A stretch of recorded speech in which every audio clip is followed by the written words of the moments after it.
গণ অভ্যুত্থানের পর থেকে একটি বিশেষ মহল রাজনৈতিক ফায়দা হাসিলের উদ্দেশ্যে আমাদেরকে আপনাদের সামনে নানান নেতিবাচক উপায়ে উপস্থাপন করার অব্যাহত অপচেষ্টা চালিয়েছে।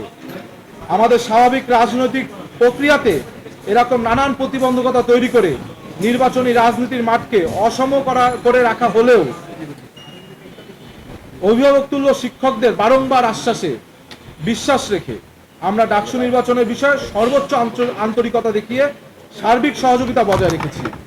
তাফসিল ঘোষণার পরেও নানান অনিয়ম পরিলক্ষিত হয়, আমরা যথানিয়মে তাদের নিকট সকল অভিযোগ জানিয়ে সমাধান চেয়েছি, কিন্তু একটি অনিয়মেরও কোনো সমাধান না দিয়ে আমাদের শিক্ষকেরা সেই বিশ্বাসের মর্যাদা রাখতে পুরোপুরিভাবে ব্যর্থ হয়েছেন। তারপরেও পরম করুণাময়ের অশেষ মেহেরবানিতে এবং আপনাদের সকলের অকুণ্ঠ ভালোবাসায় আমরা সেই সব প্রতিবন্ধকতার বেড়াজাল ভেদ করে শিক্ষার্থীদের কল্যাণে কাজ করে যাচ্ছি এবং শিক্ষার্থীদের আস্থা অর্জনে আমাদের পথ চলা অব্যাহত রয়েছে।